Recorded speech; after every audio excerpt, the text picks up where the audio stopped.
Our next guest doesn't believe that Bitcoin is a bubble. In fact, he says the cryptocurrency could soar to, get this, $500,000 in 3 years.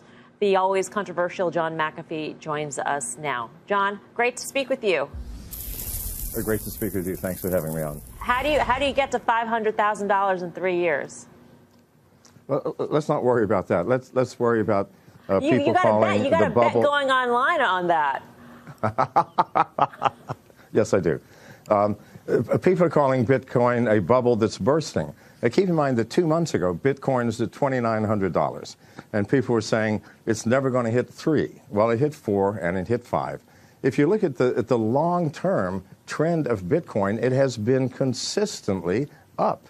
I mean, who cares that it dropped $1,000 from $5,000 after it went from the $2,900 to $5,000 in 2 months? It's still ahead from what it was 2 months ago. You know, my company is one of the largest miners in America, and one of the nice things about mining is it doesn't matter what the price of Bitcoin is. We still make money.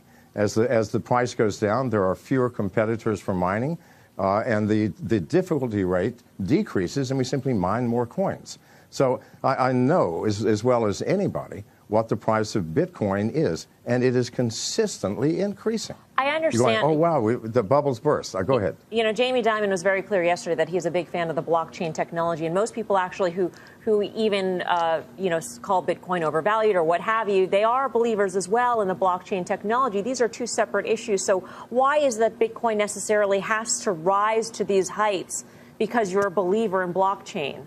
As you do, as you believe. Well, no, I don't think that the Bitcoin rise has anything to do with the belief in the blockchain. Okay. It simply has to do with the belief in cryptocurrencies. I mean, once you start using cryptocurrencies, whether it's Bitcoin or Monero or Litecoin, it doesn't really matter. You see the facility, you see the ease of use, you see that without a central bank control, the value of that currency depends upon the users of that currency. And why is Bitcoin growing so fast? Because it's getting more users. More people are believing. If I do a transaction with a credit card, I have to put in my name, my address, my credit card number, the code on the back, my billing address. Well, that takes 5 or 10 minutes, especially for someone my age. But with Bitcoin, it's 15 seconds. Give me your wallet address, here's the amount, done. Once you see the facility of cryptocurrencies, once you see how fast they are transacted, then suddenly fiat currencies, credit cards, central banks make no sense whatsoever. Maybe it's too easy, though, John. I mean, how do you... I'm sure the government would like to track where this Bitcoin is going, and they would love to tax people on this. And so if you use Bitcoin, you may not have that sort of paper trail, so to speak, as to where people are making revenues or earning money. So are you concerned that government intervention in some way could actually slow this down? Well, it can't slow it down, but there will be government intervention. Why? Because as people start using more and more cryptocurrencies, things like Monero, which cannot be tracked at all, when they start using these things, suddenly governments are going to start losing income tax revenues. And they're going to panic, and they're going to say, this is against the law. But how do you stop something that cannot be stopped? I mean, this is not something unique to America where you can just shut it down. I mean, I can use the Tor browser or the Onion browser and access Bitcoin wallets all over the world, and no one will ever know.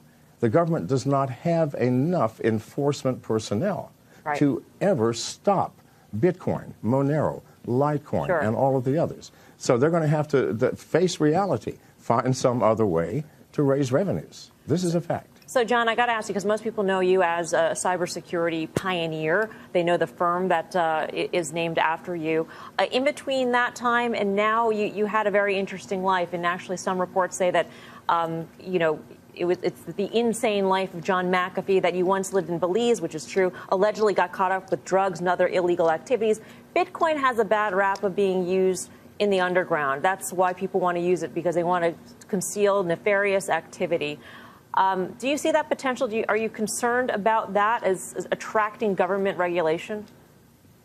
No, not at all. I mean, I'm still a security specialist, and I keep track of the dark web.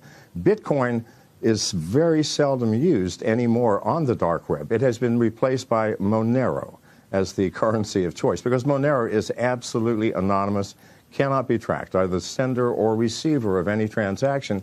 They're literally invisible.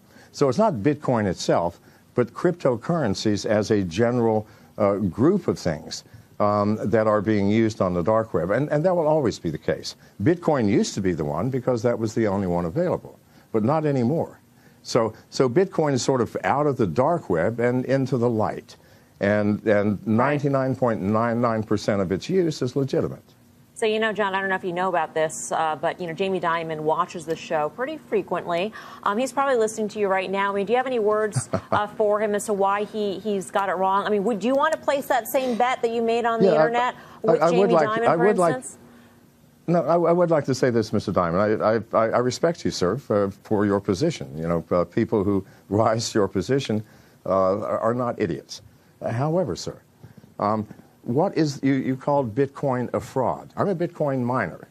We create the Bitcoins. It costs over $1,000 per coin to create a Bitcoin. What does it cost to create a US dollar? Which one is the fraud? Because it costs whatever the paper costs. But it costs me and other miners over $1,000 per coin. It's called proof of work. We have put massive amounts of computing power and electricity in creating these coins. Surely there's some value in that work that we did to create the coin. And the fact that Bitcoin is consistently growing in its use and in its value has to say something. You know, sure, it will rise and fall, and it is highly volatile, as all new technologies are.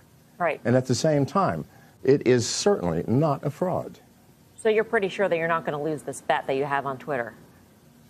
No, I don't ever lose bets. Sorry for my bets. All right, then. John McAfee, great to speak with you. Thank you. In the United States, copyright law allows for the fair use of copyrighted material under certain limited circumstances without the prior permission from the owner. Under the law, determinations of fair use take into account the purpose of the use, the nature of the copyrighted work, the amount and substantiality of the work used in relation to the work as a whole, and the effect of the use upon the potential market for the copyrighted work. Other jurisdictions may have similar copyright provisions protecting fair use or fair dealing. If you are uncertain as to whether a specific use qualifies as a fair use, you should consult a qualified copyright attorney. You have the right to take it down.